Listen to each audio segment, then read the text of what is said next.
Hey guys, so I'm not sure how the sound's going to work on this. I may have to do a voiceover later on, but today we're finishing up the last of our sweet pea. It is February the 7th, I believe. And so I'm just going to take these pots and I'll twist the camera down so you can see. I don't have quite enough space in my raised beds for all the sweet pea I want to start. So I'm going to use these pots as extra places I can put them. And I'm just going to place them up against my fence line that you see behind me. It curves around to where the sweet peas are going to be. So I'm going to put these next to that same fence line. And I'm going to put about 6 seeds per pot in here, even though I'm not expecting all of those to germinate. I'm hoping 3 will germinate.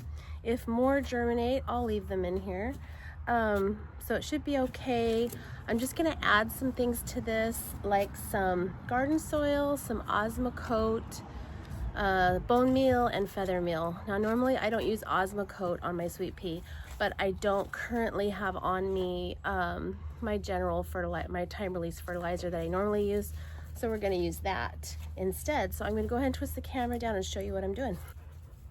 Okay, so these are pots that I've used years previous for different things, just depending on what I need. These are kind of my catch-all at the end of the season.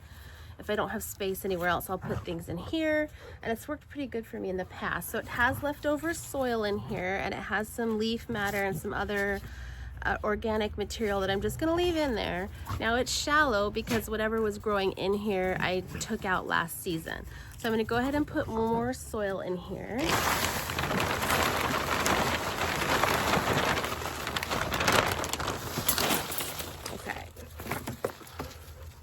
Gonna make sure none of this is frozen or chunky. Okay, now I'm gonna put in some of my time release fertilizer.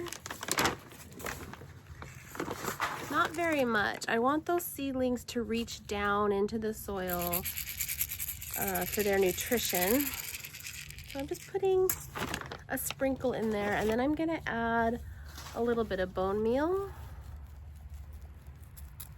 You want to be careful with this on a windy day. It'll really get up your nose. And some feather meal. And if I had blood meal, I'd probably add some more of that too, but I don't have blood meal today. So we're just using bone meal, feather meal, and the Osmocote. Well, it's the Osmocote Plus Smart Release Plant Food. And it says that it lasts 6 months, so it's February. It should last until I'm done with my sweet pea. So I'm gonna just top this off with more soil. Okay, I've got this about 2 inches from the top here.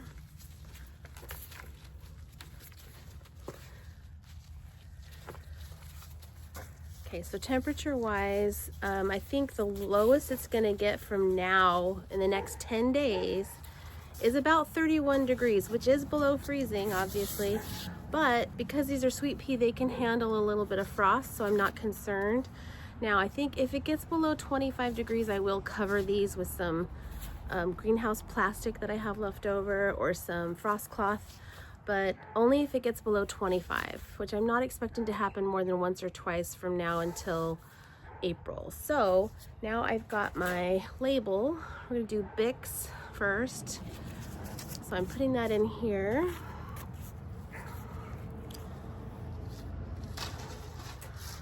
And I'm gonna do 3 holes. I'm gonna evenly space them. And I'm gonna put 2 seeds in each spot. Now these are about 1 inch deep holes. Okay, so there's my seeds. I'm just gonna drop 2 in each position. And I'm just gonna lightly cover. Why am I doing 2? I'm doing 2 because last year, the sweet pea that I started on February the 1st, I only got about 60% germination, maybe 65% germination. So even if I get that this time, I'll have plenty of seedlings in here. Okay, I am not gonna water this. I'm gonna let nature take its course. I'm gonna let the spring rains and things like that get it growing. So I'm not gonna water it. I'm just gonna pretend like this is seed that was dropped last season and it's gonna come up on its own when it's ready. And I'm gonna take these over and put these against the fence, and then I'll show you what that looks like. So here's the final setup. As you can see, this is where my sweet peas are going to be. They were carrying other things, obviously. Once the sweet pea were done, I use these for other things that I have around the farm. So all of my sweet pea are gonna be in these raised beds that you see right here, except for some of the extras, which are going in these pots.